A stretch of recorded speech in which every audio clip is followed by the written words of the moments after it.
দর্শক, রাজধানী হোটেল ইন্টারকন্টিনেন্টালে বক্তব্য রাখবেন বিএনপি চেয়ারম্যান তারেক রহমান। আমরা সরাসরি চলে যাচ্ছি সেখানে।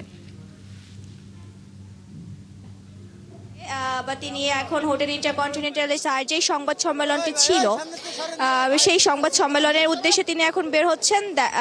এখন বেলা ৩টা নাগাদ তার বের হওয়ার কথা থাকলেও একটু বিলম্বিত হয়েই এখন তিনি বের হচ্ছেন।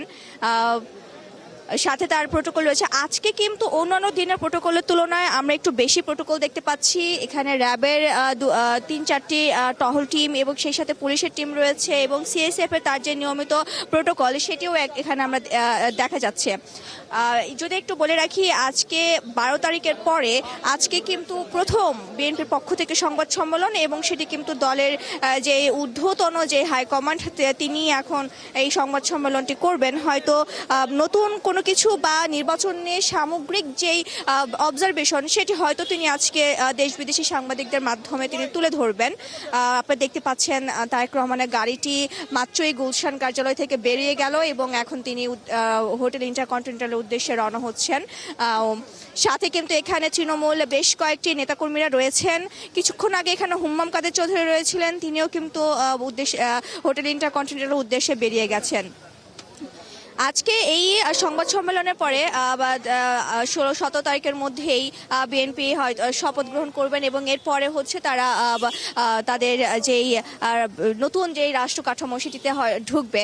দীর্ঘ ২০ বছর পর বিএনপির এই নির্বাচনে অংশগ্রহণ করা এবং সেই নির্বাচনে অংশগ্রহণ করে তারেক রহমানের দুটি আসনে বিপুল ভোটে জয়ী হওয়া এবং সেই দলটি এই প্রথমবারের মতো এত ভূমিধস সুন্দরভাবে বিজয় হওয়া এবং রাষ্ট্র ক্ষমতায় যাওয়া এবং নতুন একটি রাষ্ট্র গঠন বাঙালি জাতি দেখতে যাওয়া, সব মিলিয়ে আজকে তারেক রহমানের এই সংবাদ সম্মেলনটি অত্যন্ত গুরুত্বপূর্ণ একটি ভূমিকা পালন করছে, যেখানে দেশ বিদেশি সকল সাংবাদিকরা উপস্থিত থাকবেন।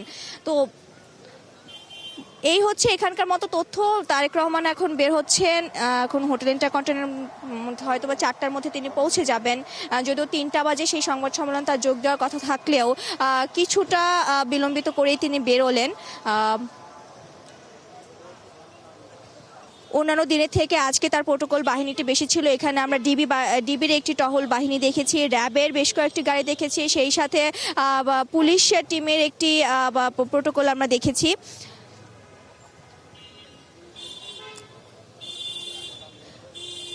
এখানে সাধারণ অনেক নেতাকর্মীরা রয়েছেন, তারা এখানে তারেক রহমানকে একটিবার দেখার জন্য এখানে এসেছিলেন। সবচেয়ে চমকের বিষয় হবে এবার মন্ত্রিসভায় বিএনপির পক্ষ থেকে বেশ কিছু তরুণ নেতাকর্মী আমরা দেখতে পাবো যারা মন্ত্রিসভায় যাচ্ছেন। লিনিয়া, এই হচ্ছে এই গুলশান কার্যালয়ে এখনকার মতো পরিস্থিতি। তারেক রহমান এখন বেরিয়ে গেলেন এবং কিছুক্ষণ পরে তিনি হোটেল ইন্টারকন্টিনেন্টালে পৌঁছাবেন এবং তিনি সেখানে সংবাদ সম্মেলনে কথা বলবেন। লিনিয়া।